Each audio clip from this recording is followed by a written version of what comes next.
Shalom Jemaat yang dikasihi Tuhan. Apa kabarnya hari ini?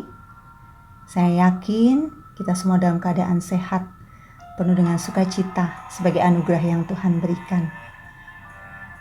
Jumpa lagi dalam 50 hari hidup dalam kebangkitannya. Setelah kita melalui masa hari-hari, minggu-minggu, 40 hari sebelumnya. Dan hari ini hari yang khusus bagi saya, karena saya akan menyaksikan perjalanan iman saya dalam mengiring Tuhan. Namun sebelumnya ada satu landasan di dalam kesaksian saya di dalam Matius 22 ayat 37. Ini adalah ayat yang sangat tidak asing bagi kita. Mari kita buka bersama-sama Matius 22 ayat 37. Kita baca bersama-sama. Jawab Yesus kepadanya, "Kasihilah Tuhan Allahmu dengan segenap hatimu dan dengan segenap jiwamu dan dengan segenap akal budimu." Mari kita coba lagi satu kali lagi kita baca ya. Semua disiapkan. Saya beri waktu. Sudah siap semua? Mari kita baca alamat suratnya dulu. Matius 22 ayat 37. Jawab Yesus kepadanya, "Kasihilah Tuhan Allahmu dengan segenap hatimu dan dengan segenap jiwamu dan dengan segenap akal budimu." Mari kita sedikit hafalkan ayat ini ya. Kembali kita ucapkan dengan sedikit menutup mata atau kita tidak melihat Alkitab. Mulai. Matius 22 ayat 37. Jawab Yesus kepadanya, "Kasihilah Tuhan Allahmu dengan segenap hatimu dan dengan segenap jiwamu dan dengan segenap akal budimu."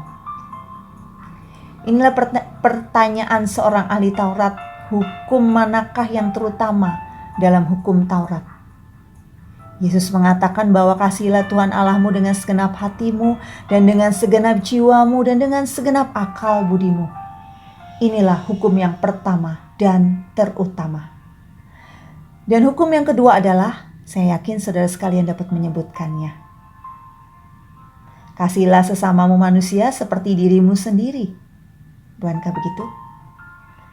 Ayat firman Tuhan ini sudah tidak asing lagi dalam telinga kita. Dalam hidup kekristenan kita, seringkali kita diingatkan untuk mengasihi Tuhan dengan bagaimana seharusnya kita yang sudah ditebus oleh Kristus, bagaimana kita mengasihi Tuhan. Namun prakteknya hal-hal duniawi menghambat kita untuk mengasihi Tuhan dengan segenap hati, jiwa, dan akal budi. Mungkin karena kedagingan kita juga bisa menghambat kita untuk murni dalam mengasihi Dia dengan seluruh hati, jiwa, dan akal budi. Di dalam area pelayanan yang Tuhan percayakan, sudahkah kita mempersembahkan seluruh hidup kita dengan segenap hati, segenap jiwa, dan akal budi? Mungkin ada hal-hal duniawi yang akhirnya membelokkan hati kita untuk melayani dengan sepenuh hati. Toh sudah bisa memimpin. Saya sudah terbiasa memandu jemaat, memimpin jemaat. Kita mengurangi waktu persiapan pelayanan kita karena ada tawaran pekerjaan yang mungkin lebih menjanjikan. Merasa diri kita sudah mampu atau ada faktor-faktor dunia lainnya yang membuat kita tidak mengasihi Dia dengan segenap hati, jiwa, dan akal budi.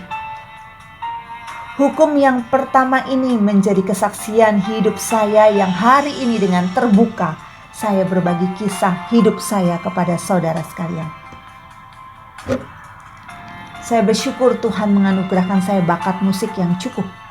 Melalui kedua orang tua saya mendukung saya untuk belajar dan mengembangkan musik sebagai anugerah yang Tuhan berikan. Yang sekitar tahun 1900-an masih sedikit anak-anak Tuhan yang bisa bermain piano. Namun saya tidak menggunakan kesempatan yang Tuhan berikan di dalam pelayanan saya dengan baik dan sungguh-sungguh untuk memuliakan Tuhan. Saya belum mengasihi Tuhan dengan segenap hati, jiwa, dan akal budi. Anugerah bermain musik yang seharusnya saya berikan dengan sungguh-sungguh di dalam pelayanan. Dalam pelayanan saya, tapi saya balikan dengan saya pakai sebagai komersil untuk mendapatkan keuntungan. Pada saat itu saya berpikir saya akan menabung lebih banyak melalui tawaran-tawaran yang seperti ini. Bahkan ketika ada beberapa gereja meminta saya untuk menjadi pianis dalam festival paduan suara Kristen, festival paduan suara Kristiani di beberapa daerah, saya harus memilih nominal mana yang lebih besar. Gereja itu yang akan saya pilih di dalam pelayanan saya. Sampai seburuk itulah motivasi pelayanan saya. Hingga pada tanggal 14 Desember 1996, sekitar 25 tahun usia saya. Sekitar 25 tahun yang lalu, ketika usia saya masih 23 tahun.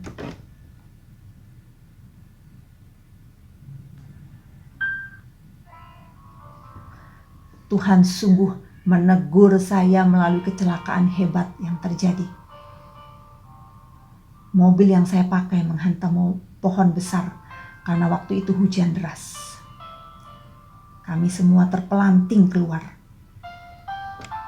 Dengan mujizat dan kemurahan Tuhan, pintu mobil saya dibuka Tuhan supaya saya bisa keluar. Karena pintu adik saya yang tidak terbuka, akhirnya adik saya meninggal dunia. Saya terpental 300 meter dan sangat keras karena hantaman mobil yang begitu hebat. Mujizat Tuhan yang lain, saya dibuatnya tetap sadar setelah saya terpelanting. Namun saya merasakan begitu sakit karena tulang rusuk saya semua patah dan menusuk ke paru-paru saya. Sehingga nafas saya pendek. Setelah operasi, saya mengalami pemulihan 6 bulan. Tidak bisa berjalan, bahkan duduk. Saya tidak bisa duduk karena tulang yang menyangga saya patah semua. Tuhan mengingatkan saya dan saya menangis di hadapan Tuhan.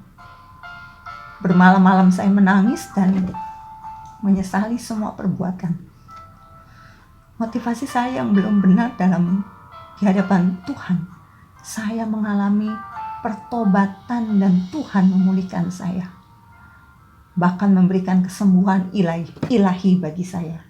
Ini adalah satu mujizat yang Tuhan anugerahkan bagi saya, kesembuhan ilahi di dalam tubuh saya yang seharusnya akan begitu lama proses pemulihannya. Di hadapan Tuhan kita tidak ada apa-apanya. Kita sungguh kecil dan hina, dan bahwa semua yang Tuhan anugerahkan berasal dari Dia dan dikembalikan untuk hormat dan kemuliaan hanya untuk Allah saja. Saudara yang terkasih dalam Kristus, jikalau kita mengasihi Tuhan dengan segenap hati, jiwa, dan akal budi, maka hal itu akan kita terapkan dalam hidup kita karena kita mau menyenangkan hati Tuhan. Sama ketika kita mencintai orang-orang yang kita kasihi, semua suami kita atau istri kita, anak-anak, orang tua. Jika cinta kita begitu dalam, maka kita akan wujudkan dari perilaku hidup kita yang menunjukkan kasih kita kepada mereka. Bagaimana jika kita lakukan itu untuk Tuhan? Apakah kita lakukan 20% saja, 40% saja, 50 sampai 75 saja? Atau dengan kesadaran dan motivasi yang kita bangun berdasarkan cinta kita yang dalam kepada Tuhan yang sudah rela mati untuk menebus kita yang berdosa. Minggu lalu kita diingatkan akan peristiwa kematian dan kebangkitan Yesus. Setiap kali kita menyaksikan tayangan film atau video tentang kematian Kristus, The Passion of Christ atau tayangan video lainnya, sungguh mengerikan. Kita bisa menangis, tidak tega menyaksikan Yesus yang didera, dianiaya sedemikian buruknya oleh orang-orang yang membenci Dia. Belum lagi murid-muridnya yang mengkhianati Dia. Padahal kasih Allah yang begitu agung hanya diberikan kepada kita, anak-anaknya yang sungguh berdosa. Maukah kita mengambil komitmen untuk mengasihi Dia lagi, mengasihi Dia kembali dengan segala bentuk karya yang kita lakukan di dunia, apapun itu, dengan memandang Kristus yang telah mati dan bangkit untuk kita semua. Selayaknya Dia mendapatkan kemuliaan, hormat, dan pujian dari apa yang kita lakukan untuk Dia. Mari sukakan hati Tuhan, muliakanlah Dia lewat segala pekerjaan yang Tuhan percayakan kepada kita. atas segala pelayanan yang Tuhan percayakan kepada kita dengan segenap hati, jiwa, dan akal budi. Kiranya kesaksian saya dapat memberkati saudara sekalian. Mari kita hafalkan kembali ayat yang baru saja kita baca menjadi ayat nats kita menjadi pedoman hidup kita. Untuk kita rekomitmen kepada Tuhan. Untuk kita hidup melayani Tuhan dengan sungguh-sungguh. Dengan segenap hati, segenap jiwa, dan segenap akal budi kita. Mari kita baca kembali ya. Sudah siap semua? Matius 22 ayat 37. Jawab Yesus kepadanya, "Kasihilah Tuhan Allahmu dengan segenap hatimu dan dengan segenap jiwamu dan dengan segenap akal budimu." Mari tanamkan firman Tuhan. Resapi, pahami, dan lakukan bahwa Tuhan yang sungguh sudah mengasihi kita. Lakukan itu saudara sebagai wujud kasih kita kepada Dia yang telah berkorban bagi kita. Amin. Mari kita berdoa. Tuhan, kami sungguh percaya bahwa firman-Mu iya dan amin. Firman-Mu penuh kuasa, dan kami mau saat ini menerima kuasa Tuhan bekerja dalam hidup kami. Kiranya Tuhan akan menyadarkan kami dari ayat firman Tuhan ini, dari nats yang kami baca dan kami hafalkan, untuk mengasihi Tuhan Allah dengan segenap hati, jiwa, dan segenap akal budi kami.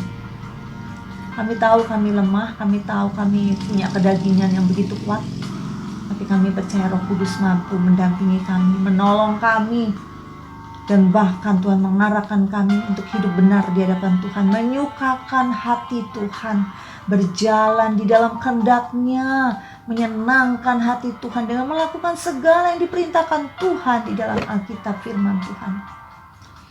Kami serahkan hidup kami Tuhan. Berkatilah kami, pimpinlah kami, jemaat GKI Wiyung Royal Residence dalam kegiatan hari ini. Bila kami semua Tuhan dalam perlindungan Tuhan, kesehatan Kau sudah berikan, kami bersyukur. Kekuatan baru yang Kau sudah berikan, kami bersyukur. Kami pakai dengan bijaksana menjaga protokoler kesehatan. Tetap menjaga itu Tuhan. Walaupun kami semua, beberapa dari kami sudah menerima vaksin. Kami dengan kesadaran sebagai anak Tuhan yang menjadi pelaku firman Tuhan, yang menjadi saksi teladan yang baik di tengah-tengah masyarakat yang tidak mengenal Kristus. Kami serahkan ke dalam tangan kuasa-Mu. Pimpin kami Tuhan. Berjalanlah bersama kami. Di dalam nama Tuhan Yesus Kristus kami berdoa dan menyerahkan hidup kami. Haleluya. Amin. Kiranya Bapak Ibu Saudara sekalian diberkati Tuhan hari ini, dan kita tetap setia kepada Tuhan. Tuhan Yesus memberkati kita semua. Amin.